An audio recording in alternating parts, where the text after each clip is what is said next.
Di sebuah desa kecil yang dikelilingi oleh sawah hijau dan sungai yang jernih, hiduplah seorang pria bernama Ardi. Ia adalah pria yang sangat miskin, tinggal di sebuah gubuk reo di tepi desa. Setiap hari, Ardi bekerja serabutan, apa saja yang bisa menghasilkan beberapa keping uang untuk membeli sesuap nasi. Meskipun hidupnya sulit, Ardi dikenal sebagai orang yang baik hati dan selalu bersyukur dengan apa yang dimilikinya. Suatu sore yang terik, ketika sedang mencari kayu bakar di hutan, cangkul Ardi membentur sesuatu yang keras. Penasaran, ia menggali lebih dalam dan menemukan sebuah peti kayu tua yang terkunci. Dengan susah payah, ia berhasil membuka peti itu. Matanya terbelalak. Di dalamnya, berkilauan tumpukan koin emas, permata, dan perhiasan yang tak ternilai harganya. Ardi tidak bisa mempercayai matanya. Ia merasa seperti sedang bermimpi. Aku kaya, teriaknya dalam hati, sambil segera menutupi kembali peti itu dan membawanya pulang dengan hati-hati. Malam itu, Ardi tidak bisa tidur. Ia terus memandangi harta karunnya. Keesokan harinya, ia pergi ke kota dan menukar beberapa koin emas dengan uang. Ia membeli rumah besar yang megah, pakaian mewah, dan makanan lezat yang belum pernah ia bayangkan sebelumnya. Kehidupannya berubah drastis. Ia tidak lagi perlu bekerja keras. Para penduduk desa yang dulu sering membantunya, kini memandangnya dengan kagum. Awalnya, Ardi masih ingat akan masa lalunya yang miskin. Ia membagikan sedikit hartanya kepada tetangga yang membutuhkan dan membantu memperbaiki fasilitas desa. Namun, seiring berjalannya waktu, kekayaan mulai mengubahnya. Ia menjadi takut hartanya akan habis. Ia mulai menghitung setiap koin emasnya setiap malam, merasa cemas jika ada yang hilang. Rasa syukur yang dulu selalu ada di hatinya, kini digantikan oleh ketakutan dan keserakahan. Ardi berhenti memberi bantuan. Ketika ada penduduk desa yang datang meminta pertolongan, ia akan menolaknya dengan kasar. Pergi, bekerjalah sendiri, harta ini milikku, hasil jerih payahku,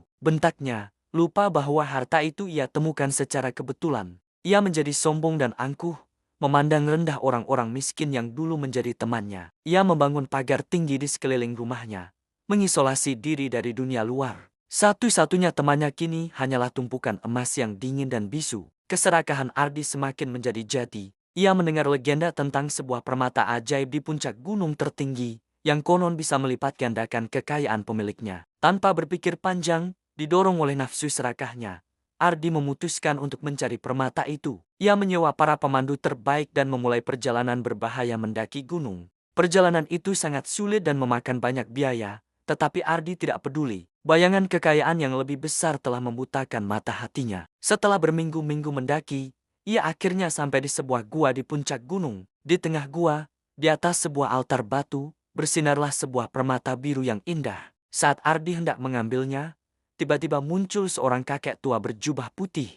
"Berhenti, anak muda," kata kakek itu dengan suara tenang. "Permata ini bukanlah untuk orang yang hatinya dipenuhi keserakahan. Ia hanya akan membawa malapetaka bagimu." Ardi tertawa mengejek. "Jangan halangi aku, kakek tua. Aku sudah sejauh ini, dan aku akan mendapatkan apa yang aku mau." Ia mendorong kakek itu ke samping dan merebut permata biru itu. Seketika, gua mulai bergetar hebat. Permata di tangannya meredup, berubah menjadi batu biasa. Bebatuan mulai runtuh dari langit-langit gua. Ardi panik dan berlari keluar, tetapi ia terpeleset dan jatuh terguling menuruni lereng gunung yang curam. Ketika ia sadar, ia sudah berada di kaki gunung, terluka parah dan sendirian. Semua hartanya yang ia bawa untuk perjalanan telah hilang. Dengan sisa tenaganya, ia berjalan terseok-seok kembali ke desa. Betapa terkejutnya ia ketika sampai di sana. Rumah megahnya telah hangus terbakar akibat sambaran petir saat badai besar melanda desa beberapa hari yang lalu. Semua harta yang ia simpan di dalamnya musnah menjadi abu. Ardi jatuh terduduk di depan puing-puing rumahnya. Ia tidak punya apa-apa lagi. Ia kembali menjadi si miskin,